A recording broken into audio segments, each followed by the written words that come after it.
Recording by Andrea Fiore. Foundation Stones to Happiness and Success by James Allen. Chapter 3. True Actions. Following on right principles and methods come true actions. One who is striving to grasp true principles and work with sound methods will soon come to perceive that details of conduct cannot be overlooked, that, indeed, those details are fundamentally distinctive or creative, according to their nature, and are of deep significance and comprehensive importance, and this perception and knowledge of the nature and power of passing actions will gradually open and grow within him as an added vision, a new revelation. As he acquires this insight, his progress will be more rapid, his pathway in life more sure, his days more serene and peaceful. In all things, he will go the true and direct way, unswayed and untroubled by the external forces that play around and about him. Not that he will be indifferent to the welfare and happiness of those about him, that is quite another thing, but he will be indifferent to their opinions, to their ignorance, to their ungoverned passions. By true actions, indeed, is meant acting rightly towards others, and the right doer knows that his actions, in accordance with truth, are but for the happiness of those about him, and he will do them even though an occasion may arise when someone near to him may advise or implore him to do otherwise. True actions may easily be distinguished from false by all who wish so to distinguish, in order that they may avoid false action and adopt true.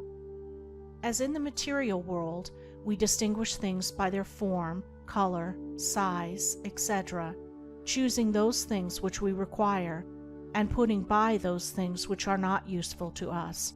So in the spiritual world of deeds, we can distinguish between those that are bad and those that are good by their nature, their aim, and their effect, and can choose and adopt those that are good and ignore those that are bad. In all forms of progress, avoidance of the bad always precedes acceptance and knowledge of the good. Just as a child at school learns to do its lessons right by having repeatedly pointed out to it how it has done them wrong, if one does not know what is wrong and how to avoid it, how can he know what is right and how to practice it?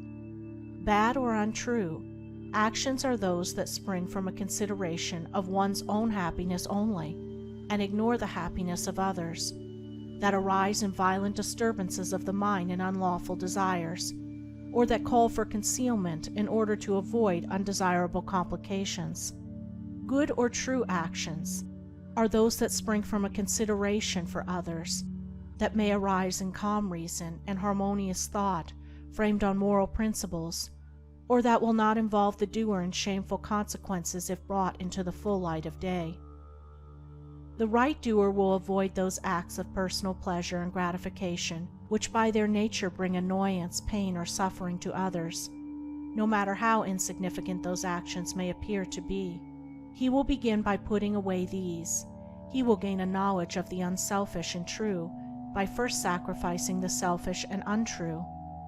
He will learn not to speak or act in anger, or envy, or resentment, but will study how to control his mind, and will restore it to calmness before acting, and most important of all, he will avoid, as he would the drinking of deadly poison, those acts of trickery, deceit, double-dealing, in order to gain some personal profit of advantage, and which lead, sooner or later, to exposure and shame for the doer of them.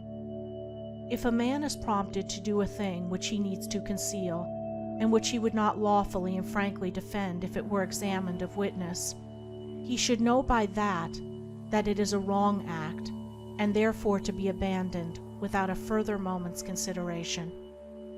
The carrying out of this principle of honesty and sincerity of action, too, will further lead him into such a path of thoughtfulness and right doing as will enable him to avoid doing those things which would involve him in the deceptive practices of other people.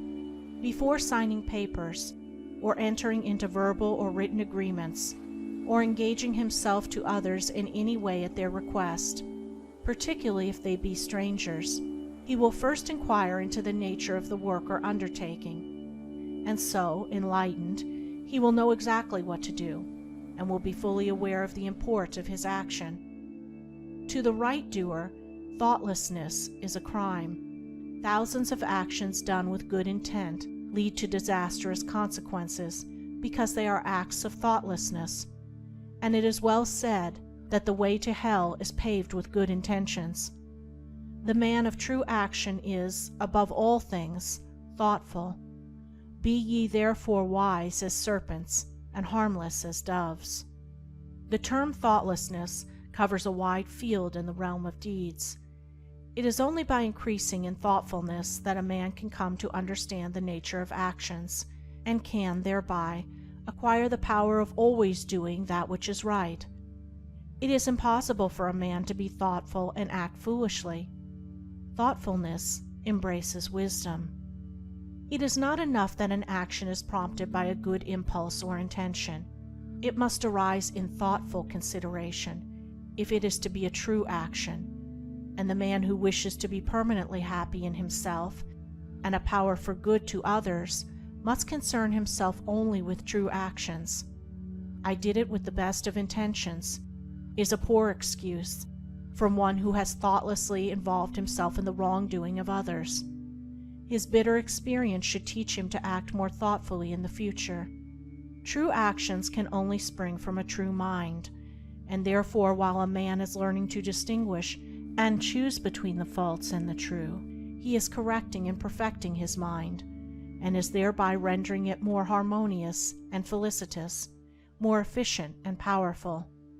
As he acquires the inner eye to clearly distinguish the right in all the details of life, and the faith and knowledge to do it, he will realize that he is building the house of his character and life upon a rock which the winds of failure and the storms of persecution can never undermine.